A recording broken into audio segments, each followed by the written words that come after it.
Linus, I am a very clear-minded person on what I say.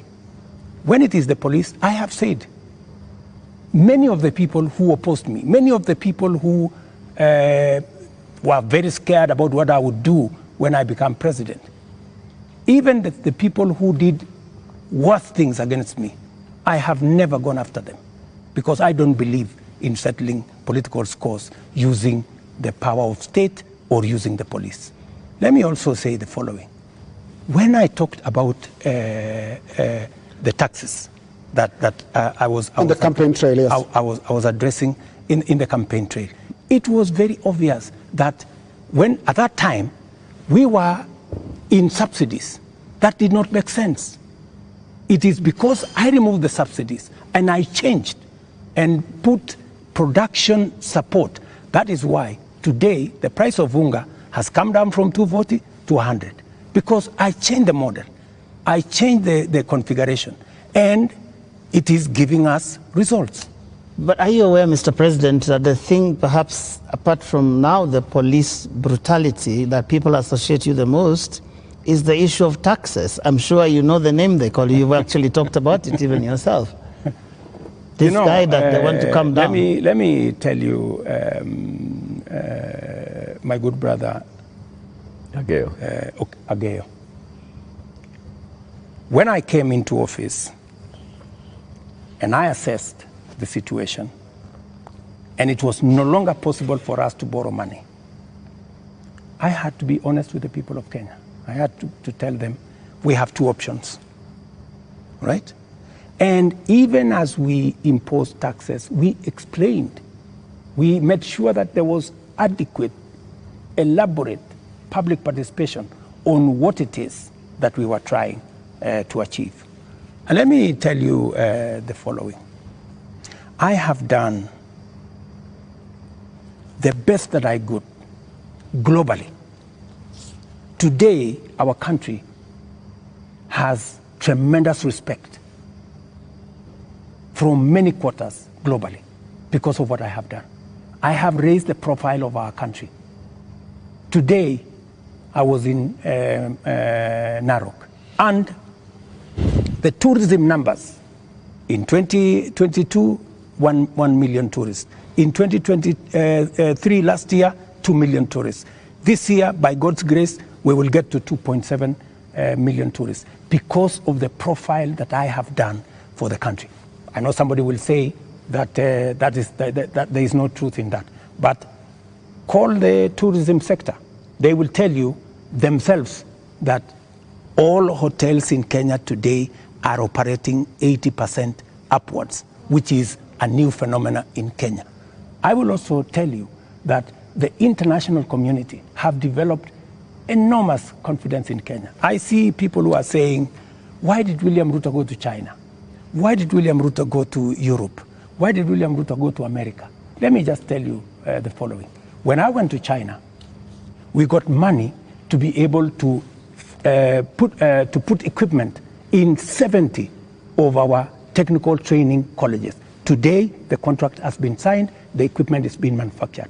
When I went to China, we got money to build Boston Dam that has been waiting, that will serve the counties of Bomet and Kericho. When I went to China, we got money to build, we got 30 billion shillings to build roads in Nyandarua, in Kirinyaga, in 8 other constituencies in Kenya.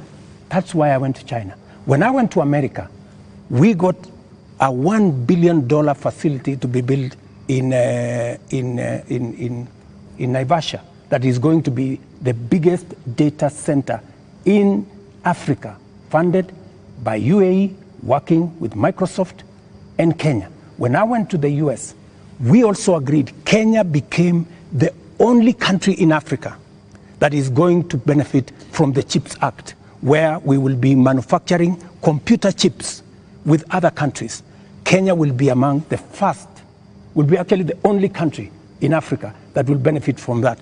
And so many of the young people who I see today, those are my targets for the future. So it doesn't bother you that there's this tag on your head as a president who was overtaxed Kenyans, and that the sufferings that we are going through is because of excessive taxation that you have imposed on Kenyans. That is what I was asking about. You see, if I am called Zakayo, yeah, because I have explained to the people of Kenya that the option we have is if we continue borrowing, we will go down the cliff. If that is what is going to take Kenya to be saved from a debt default, I don't mind being called Zakayo, because it is a sacrifice worth making. Mr. President, every morning on Spice FM, we have 4 hours of a talk show. And many times we ask people, even those who come to the show, to tell us what is it that the nation is saying when we are seeing people out on the streets. And many of them, even when we said that we were coming, you have invited us to come and have this conversation this evening, they said, tell the president that he's tone deaf.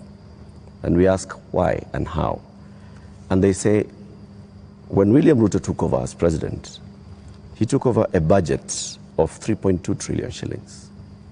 He went to Parliament and he said, Honorable Speakers, I believe that this budget is too high. We should cut it by 300 billion shillings. So you believed barely 1.5 years ago that you can run the country with 2.9 billion shillings, trillion shillings. Barely a few months, you went to Parliament and requested to spend 3.6 trillion shillings. This year, you went to Parliament and initially requested to spend 4.2 trillion shillings. And what do they see in return? They see extravagance in government. They see a government that is pushing gung-ho to employ new people called CASs. They see a government that is purchasing new motor vehicles and trips that are extravagant. They see opulence with those that are close to the president appearing in public carrying wads of cash. They see condescending attitude from those who serve in this government when they're asked, why are you spending? And they respond the way they respond. Your advisors speaking the same. And so they see a government where the president is telling people, we are going to live within our means. We are all going to tighten our belts. We have austerity. They end up with their children not going to school because for months JS teachers are on strike. They end up with, right now, 91 days where clinical officers have not been to work. 91 days, Mr. President. We ended up with intern doctors going on strike for weeks because the government says it has no money. We end up with people going to the hospitals and there is no medicine. We end up with people who are being told that we don't have money to pay salaries, or we don't have money to pay salaries and also having development. Yet, they see all this